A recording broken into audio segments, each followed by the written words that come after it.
wabarakatuh, Pak Haji. Waalaikumsalam warahmatullahi wabarakatuh. Selamat siang. Izin Pak Haji waktunya. Saya CGP Angkatan 10. Dalam modul 3.1 ini saya izin mewawancari Pak Haji mengenai bagaimana pengambilan keputusan berdasarkan nilai-nilai kebijakan sebagai seorang pemimpin. Berkenan Bapak waktunya. Siap. Sebelumnya mohon diperkenalkan dulu mungkin nama Bapak, terus lembaga Bapak gitu ya, dan berapa tahun mungkin Bapak menjadi kepala sekolah di sini. Silakan Pak. Oke, sebelumnya Assalamualaikum warahmatullahi wabarakatuh. Saya Haji Abdul Mukti MPD, Kepala SMK Mutiara Bangsa Gunung Kaler, Kabupaten Tangerang, Provinsi Banten.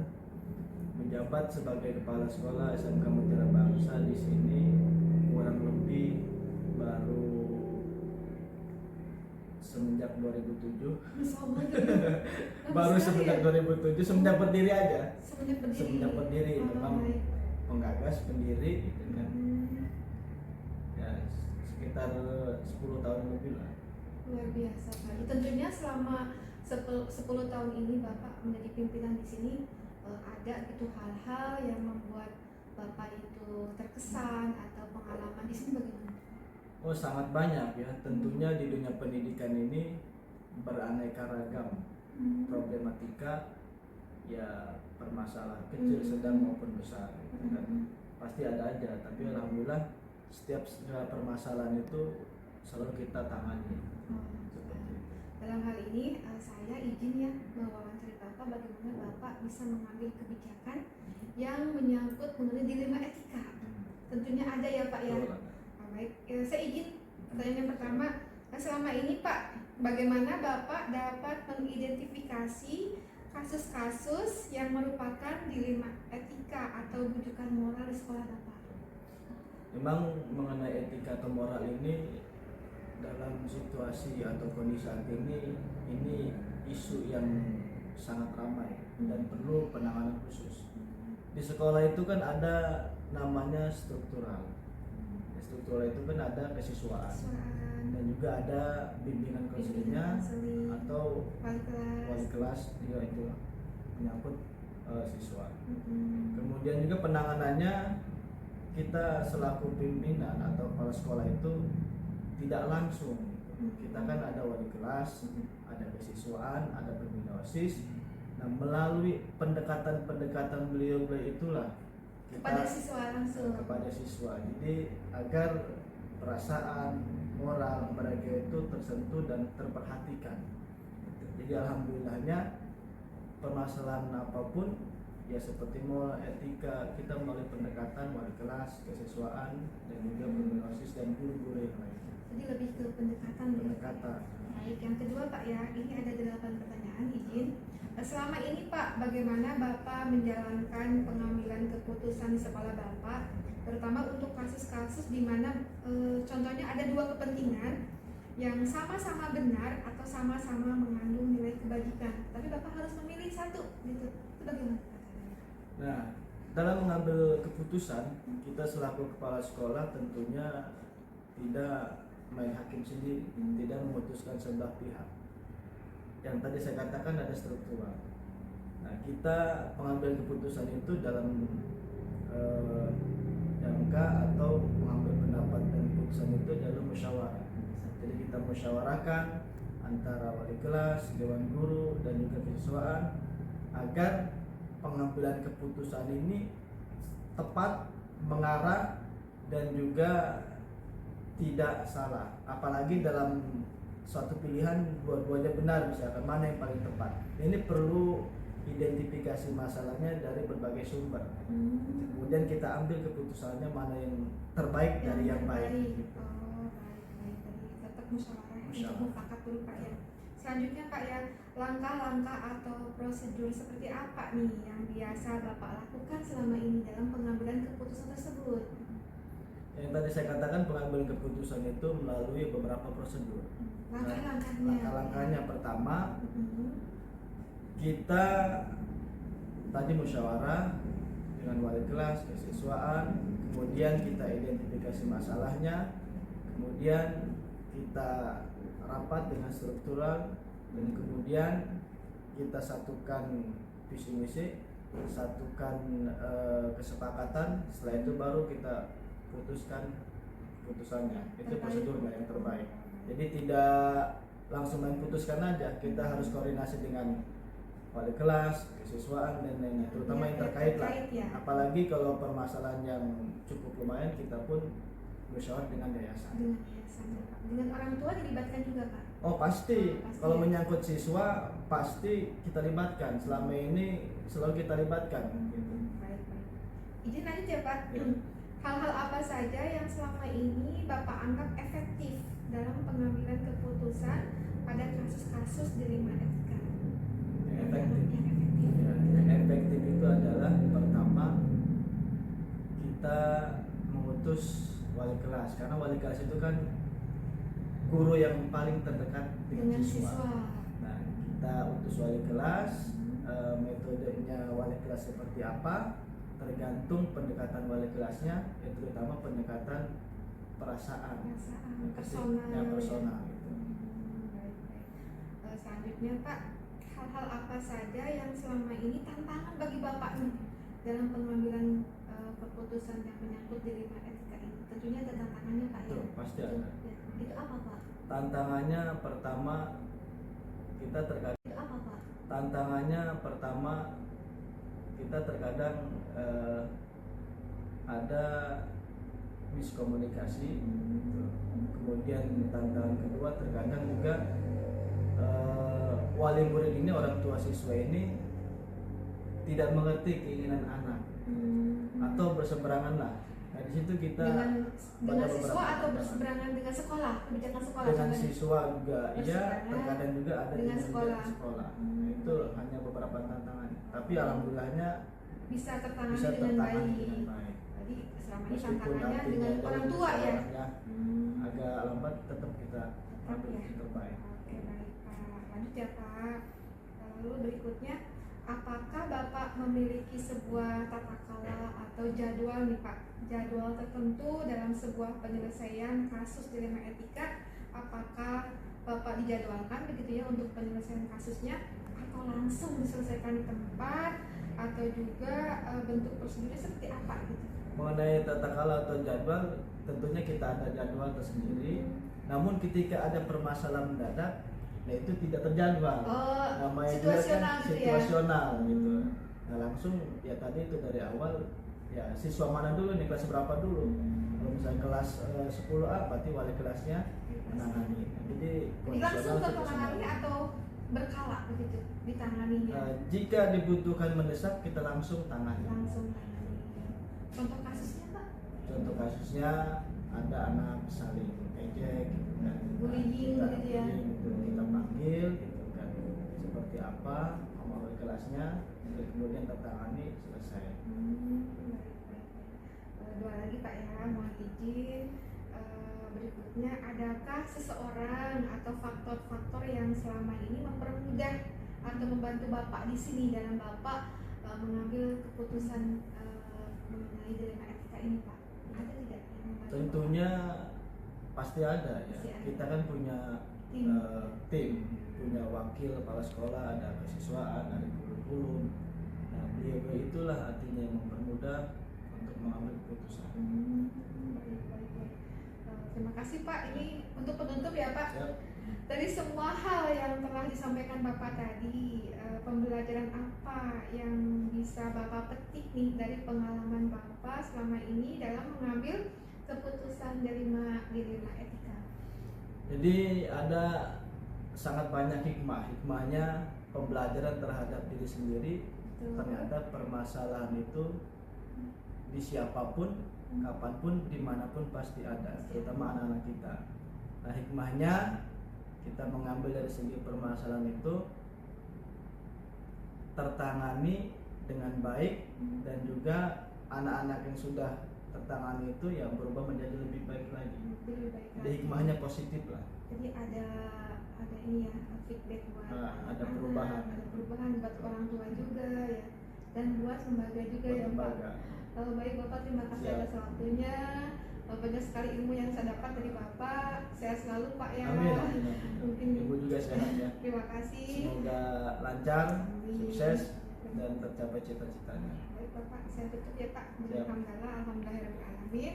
Wassalamualaikum warahmatullahi Waalaikumsalam. wabarakatuh.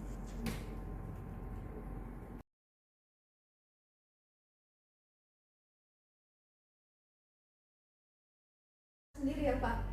Ya, jadi. Baik. Izin bertanya ya Pak. Selama ini pastinya ya Pak, selama Bapak memimpin sekolah ini pasti Bapak mengalami dilema etika begitu untuk mengambil kebijakan. Baik. Nah, yang pertama, selama ini Pak, bagaimana Bapak bisa mengidentifikasi kasus-kasus yang merupakan dilema etika atau bujukan moral? Baik. Ya. Jadi memang di sekolah itu kita tidak bisa menghindari yang namanya konflik ya. Ada konflik internal, ada konflik eksternal sebutnya.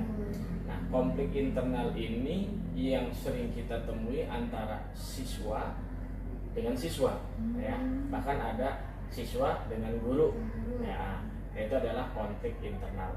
Adapun terkait mengenai persoalan etika ataupun ya permasalahan-permasalahan yang terjadi antar siswa dengan guru, itu memang di setiap lembaga pasti ada.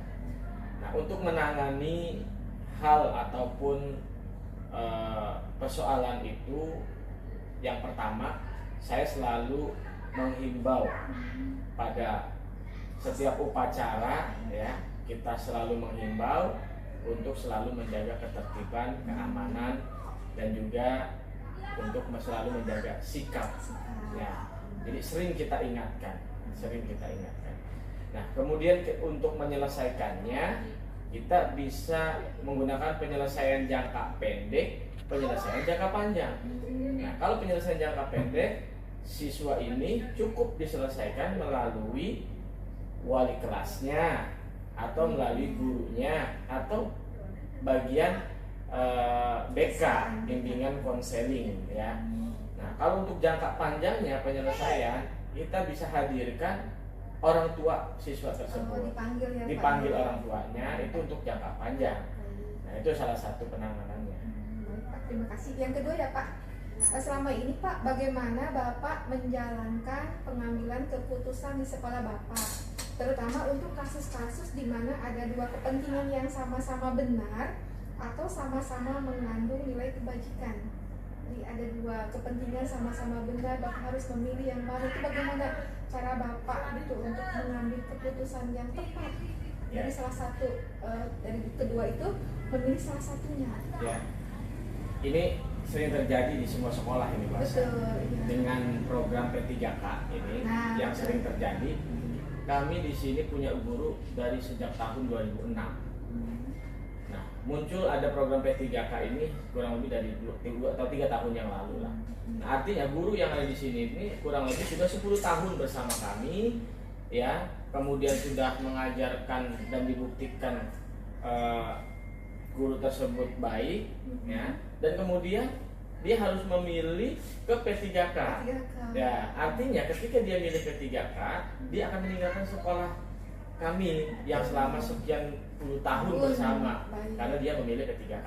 Itu diantara pilihan-pilihan. Nah, saya sebagai kepala sekolah memberikan kebijakan baik terhadap untuk sekolah dan juga untuk guru tersebut. Nah, kami akan memberikan kesempatan untuk memilih ke P3K atau tetap memilih ke gitu sekolah. Ya? Memilih. Kalau misalkan untuk memilih ke P3K, artinya dia akan keluar dari sekolah mutiara bangsa. Kalau untuk memilih sekolah, kami akan memberikan prestasi-prestasi tambahan untuk kepada atau ada penyetaraan salary gitu sesuai dengan seperti itu. Ya, mungkin dari masa jabatan itu kita akan ada penambahan apresiasi lah. Baik, itu dilema ya Pak ya. Ya, itu. Baik, terima kasih Pak. Selanjutnya Pak, yang ketiga, langkah-langkah atau prosedur seperti apa yang biasa Bapak lakukan selama ini dalam pengambilan keputusan tersebut? Kami selalu duduk bersama, diskusi, karena kami di sini ini ada kepala sekolah, dan di atas kepala sekolah ini ada yayasan, ada dewan pembina. Maka kebijakan keputusan ini saya tidak putuskan dengan sendiri. Kami duduk bersama dengan yayasan, dengan dewan pembina, dan juga ada para wakil kepala sekolah duduk bersama. untuk memutuskan segala bentuk persoalan. Gitu. Baik. Terima kasih Pak. Selanjutnya Pak ya. Ya. Hal-hal apa saja nih Pak yang selama ini Bapak anggap efektif dalam pengambilan keputusan pada kasus-kasus dilema etika yang dianggap efektif begitu? Ya. Baik, selama ini kami itu selalu menangani siswa yang melanggar, dan yang paling efektif untuk siswa ini menjadi lebih baik itu selalu memberikan tugas tambahan di luar jam pelajaran. Jadi tidak ada hukuman ya Pak ya? Jadi itu sebagai hukuman sebetulnya, Tapi hukuman, bentuknya bukan tapi punishment. bentuknya Tugas. diberikan tugas dan diberikan perhatian lebih. Misal, seharusnya dia jamnya pulang, tapi kami tahan dia tidak pulang. Dia harus menyelesaikan tugas itu di sekolah, ataupun sanksi itu diselesaikan di sekolah. Nah, itu yang paling efektif. Artinya dia merasa diperhatikan. Ya, jadi kebanyakan siswa yang nakal ini sebetulnya Bukan nakal ya, mungkin aktif ya Pak? ya, jadi udah memang sewajarnya siswa itu yang memang seperti itu. Gitu. Sikapnya itu, karakternya macam-macam. Baik. Dan di semua siswa ini ketika kita perhatikan, persoalannya satu, hanya butuh perhatian. Oh betul, karena kurang perhatian. Kurang di rumah. perhatian. Iya, Mungkin dia punya persoalan di rumah. dengan temennya. Ini ada satu persoalan bahasa nih. Saya home visit ke siswa. Ya, baik. Siswa ini sangat nakal sekali. Ketika saya tanya, kamu rumah di mana, tinggal di mana, sama siapa? Saya hadir di rumahnya. Nah, saya bertemu dengan orang tua. Ternyata bukan orang tuanya, dan itu adalah kakek neneknya. Kayak ini broken Kakek home gitu ya neneknya. dalam hal. Saya tanya, bapak kamu kemana? Bapaknya tidak ada, ibunya udah pergi ke Arab kerja. Bapaknya sudah tidak tinggal di situ. Artinya bapaknya nikah lagi gitu ya. Nikah lagi. Nah, menyelesaikan tugas itu di sekolah, ataupun sanksi itu diselesaikan di sekolah. Nah, itu yang paling efektif. Artinya dia merasa diperhatikan. Ya, jadi kebanyakan siswa yang nakal ini sebetulnya Bukan nakal ya, mungkin aktif ya Pak? ya, jadi udah memang sewajarnya siswa itu yang memang seperti itu. Gitu. Sikapnya itu, karakternya macam-macam. Baik. Dan di semua siswa ini ketika kita perhatikan, persoalannya satu, hanya butuh perhatian. Oh betul, karena kurang perhatian. Kurang di rumah. perhatian. Iya, Mungkin dia punya persoalan di rumah. dengan temennya. Ini ada satu persoalan bahasa nih. Saya home visit ke siswa. Ya, baik. Siswa ini sangat nakal sekali. Ketika saya tanya, kamu rumah di mana, tinggal di mana, sama siapa? Saya hadir di rumahnya. Nah, saya bertemu dengan orang tua. Ternyata bukan orang tuanya, dan itu adalah kakek neneknya. Kayak ini broken Kakek home gitu ya neneknya. dalam hal. Saya tanya, bapak kamu kemana? Bapaknya tidak ada, ibunya udah pergi ke Arab kerja. Bapaknya sudah tidak tinggal di situ. Artinya bapaknya nikah lagi gitu ya. Nikah lagi. Nah, anak ini hanya tinggal dengan kakek dan neneknya. Nah, dia kurang perhatian. Nah, disitulah tugas kita sebagai guru, sebagai kepala sekolah, memberikan perhatian lebih kepada siswa. Nah, itu diantara hal-hal yang efektif. Second home lah ya. Justru kebalikannya, kalau kita memberikan sanksi, dia harus lari di keliling lapangan, harus ditelanjangi, dijemur dan sebagainya, malah dia bikin emosi. Emosi dan down ya Pak. Dan dendam. Oh betul. Dendam dia. Ketika diberikan sanksi semacam itu, dendam. Jadi kita harus melakukan pendekatan secara persuasif. Ya Pak, terima kasih Pak ya. Selanjutnya Pak, ini hal-hal apa saja yang selama ini merupakan tantangan Bapak nih dalam pengambilan keputusan pada kasus-kasus dilema etika tersebut? Tantangannya apa Pak? Tantangannya adalah ada dua ya. Yang pertama, ketika siswa ini tidak menerima, maka dia berhenti. Oh iya, Itu tantangan. keluar dari sekolah. Keluar dari sekolah. Tidak mau belajar. Tidak mau belajar. Ya, itu tantangannya. Ketika kami terlalu keras, ya seperti itu, dia tidak akan lanjut sekolah atau dia akan pindah sekolah. Ketika kita terlalu kendor pun, maka siswa ini akan terus menyepelekan, ngelunjak bahasa kita gitu kan. Itu yang bikin kita dilema. Itu diantaranya. Oh baik, terima kasih Pak. Selanjutnya Pak ya, ini ya Pak Baik. waktunya. Apakah Bapak memiliki sebuah tata kala atau jadwal tertentu nih Pak ya, untuk menyelesaikan kasus dilema etika? Apakah langsung menyelesaikan di tempat atau memiliki jadwal untuk penyelesaiannya adalah bentuk prosedur atau bagaimana Pak yang Ya. selama ini Bapak jalankan? Saya sebagai kepala sekolah itu mengetahui siswa masalah ini pastinya dari guru yang langsung berhubungan langsung dengan siswa. Ya. Nah, guru ini memberikan laporan kepada wakil kepala sekolah bidang kesiswaan dan juga ada bidang bimbingan konseling. Nah, ketika persoalan ini tidak bisa diselesaikan antara siswa dan guru dan wakil kesiswaan kepada bimbingan konseling, maka akan diselesaikan oleh kepala sekolah. Seperti itu. Jadi barulah dijadwalkan setelah penyelesaian tahapan itu sudah dilewati, baru nanti akan dijadwalkan oleh kepala sekolah. Nah, ketika di kepala sekolah ditanganin tidak bisa selesai, barulah kita akan panggil orang tuanya. Kita diskusi dengan orang tua, ya. Jadi artinya nanti kita serahkan kepada orang tua. Kita kembalikan kepada orang tua. Kita kembalikan kepada orang tua. Baik Pak, terima kasih. Mas dua lagi Pak ya. Baik. Adakah seseorang Pak atau faktor-faktor apa yang selama ini mempermudah atau membantu Bapak dalam pengambilan keputusan dalam kasus-kasus dilema etika? Ada tidak yang membantu Bapak dalam kasus ini mempermudah gitu? Ya. Justru yang bikin mudah ini adalah teman-teman guru, Bu. Alhamdulillah. Teman-teman guru. Tanpa ada teman-teman guru di sekitar kita, ini kita akan sulit menilai mana siswa yang berprestasi, mana siswa yang tidak, ataupun mana siswa yang punya persoalan. Nah, ini yang membantu kita ini pastinya guru yang ada di sekitar kita. Maka saya selalu mengingatkan kepada guru-guru agar selalu memberikan perhatian lebih kepada siswa. Jadi seperti itu. Baik Pak, yang terakhir Pak ya, Ya. Dari semua hal yang telah disampaikan sama Bapak tadi ya, pembelajaran apa yang dapat Bapak petik nih dari pengalaman Bapak selama ini dalam mengambil keputusan dilema etika? Baik, pengalaman kami dalam mengambil keputusan dilema etika, artinya di sini banyak yang menjadi sebuah pengalaman, tapi cukup satu saya sebutkan saja.